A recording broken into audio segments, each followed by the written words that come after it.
And it just hit me. What is she wearing? What is she wearing? Is her hair laid? Is her wig? Is her lace front laid? Do she got baby hair? Do she got baby hair on her lace front? Do she got on the outfit from Fashion Nova? Huh? Is her face beat? Huh? Is it? Do she got on the new Fenty? Huh? Do she got on Louis Vuitton? Do she got a BBL? Huh?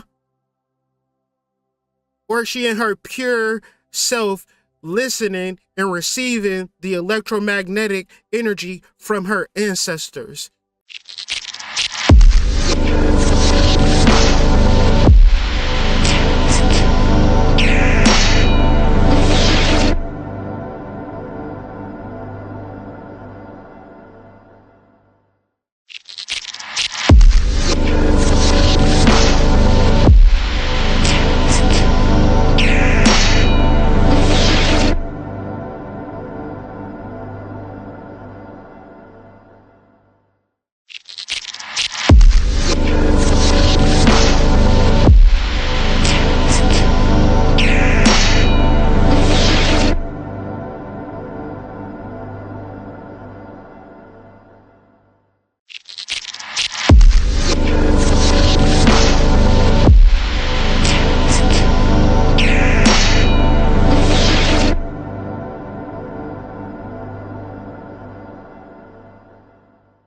Question, once you get over 29, is do you follow your psychic functions or do you follow your ego?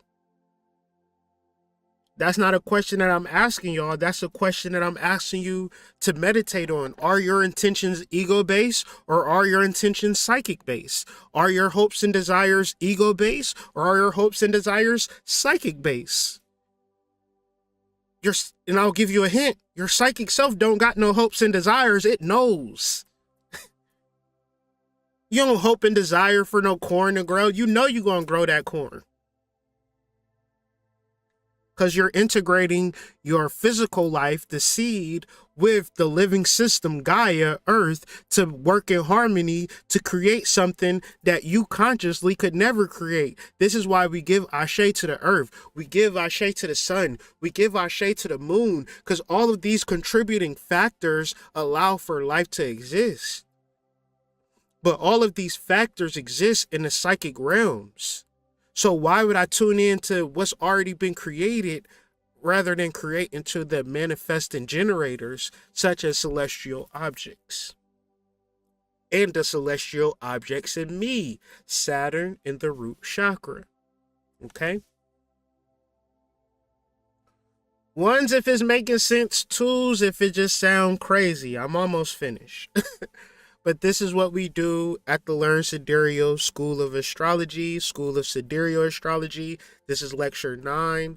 Lecture 10 will be coming up very shortly, where we'll be talking about Mars and the sacral chakra.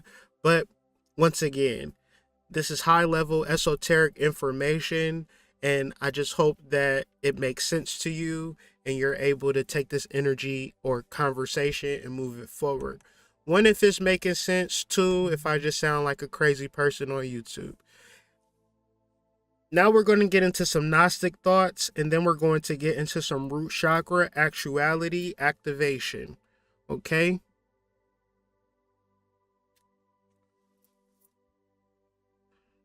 Good. That's good to know. Good to know. So now we're going to talk about the divine spark. In Gnosticism and other Western esoterical religions, the divine spark, let's keep that in mind, because that's not abstract, that's not allegorical, that's not, phantasmical to make you think. It's exactly what it is. It's exactly what we are. A divine spark.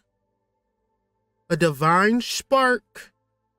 A divine spark. I'm saying it so it can stick in your mind. This is a very important part of this lecture. I know y'all used to listen to spiritual people drone on about mumbo jumbo, but I'm trying to present to y'all educational information that if you take notes and you integrate it into your life, it will save you a lot of the extra bullshit Everything that I'm talking about is inside of you, okay? And if you can't find it within yourself, give yourself some time. When I first started my spiritual journey, I did not see this shit within myself. I seen it within all of y'all. I didn't see it within myself. Over time, patience, I found it within myself. Divine spark. This is what we talking about. This is Saturn. This is the root chakra. This is the kundalini. Different names for the same thing, okay? But internalize the divine spark within you. What is the divine spark? It is the portion of God that resides within each human being.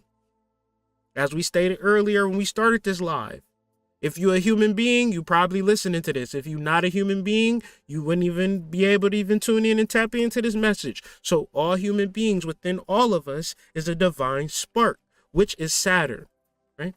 Which is God, which is the essence, which is why it's aligned to the root chakra, why it's aligned to activating our root chakra, why it's an essential necessity for our spiritual journeys to recognize, not activate, but simply recognize the divine spark for which we are, consciousness. We are not the body. Our body is a vehicle. Our body is a vessel. Within the body is us. What is us? The divine spark. This is what we meditate on. This is what we listen to. When you listening and it's quiet and you meditating and you in a zen and you hear that high pitch sound, that is you speaking to you. It's electric. It's divine. It is you. This is the small portion of God, the psychic inner function, but you have to experience it within each of us, our soul. Okay? So we've all seen this picture. This picture is called the creation of Adam and Eve. And you see how they're not touching. The reason that they're not touching is because they don't need to touch, because it's purely an electrical your ancestors are sending you energy. Your higher self is sending you energy. Your gods are sending you energy. They're sending you messages. You wonder, like, why? How are they doing this? Through electrical transmission. This is why the hands don't touch. You don't actually touch God. God sends you the energy, and it's sent through a vacuum, meaning that there is no physical vehicle for which your divine energy gets sent into your vessel. It's almost magical, right? See, then this is what we know, and they captured it in the art, and this is why we've all bear witness to this picture. This is why we've all seen this, because we can all either subconsciously or consciously feel God's love in our being. And if you don't feel God's love in your being, it's not my responsibility to find that for you. It's your responsibility to find it. Because I can tell you till the cows come home. But if you don't listen to yourself, I didn't say talk to yourself. I didn't say grow your false beliefs. I didn't say improve on your glamour, get a bigger butt. I didn't say join the next hot and tot spiritual club. I said listen to yourself. It's the most transformative, spiritual, enlightening experience that never ends. Ever. It's nothing more powerful than that. But to generate and garner that actual experience is going to take patience. That's why people don't like me. That's why when people come, people go. That's why when people say, oh, why don't you got all the subscribers? Because I don't lie to people. I don't tell you that it's going to be easy. I say it's going to take a long time to get what you actually want. Don't nobody want to hear that shit. Why? Because they don't want to listen. Duh. If they don't want to listen to me, they don't want to listen to themselves. Because none of my message was specifically saying listen to me. A large percentage of my message is getting you to listen to yourself. Most people want you to listen to them. Even though I got a book on chakras, even though I got a course on all of this, the reason that I had to give this lecture out for free is because if you can understand this, you don't need me. And that's the reality.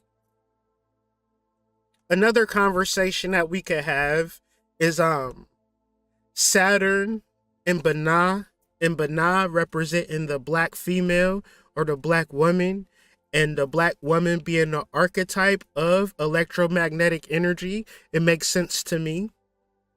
Because if you have your energy right, you don't got to do nothing. A man just want to come and just give you all types of money and pay your rent. Never have I ever in my whole entire life have anybody offered to pay my rent or do shit for me in general. You know what I'm saying? Just that ain't the thing. However, it's been my responsibility or my need or my drive to pay somebody else's rent. I'm saying it's natural for me to want to do that. It's natural for a woman to receive. And one would say, well, how do I actually receive? You have to tune into your electromagnetic energy and listen to yourself unequivocally. And stop trying to talk to yourself and change yourself and try to, bring your fear into it, bring your glamour into it, bring your illusions into it. Pure naked listening. What is the, and it just hit me. What is she wearing? What is she wearing? What is her hair laid? Is her wig? Is her lace front laid? Do she got baby hair? Do she got baby hair on her lace front? Do she got on an outfit from Fashion Nova? Huh? Is her face beat? Huh? Is it? Do she got on the new Fenty? Huh? Do she got on Louis Vuitton? Do she got a BBL? Huh? Or is she in her pure self listening and receiving the electromagnetic energy from her ancestors? Y'all want to do too much because y'all in a rush.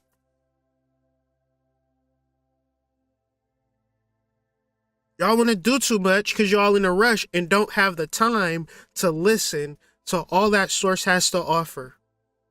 Because first you got to receive it, then you have to process it, and then you have to transmute it or do the alchemy. You have to take the lead and transmute it into gold, and that's a process. The thing about processes is that they take time, but we somehow sabotage our processes by not even integrating it through our being, but being so much in a rush and too concerned with the external world.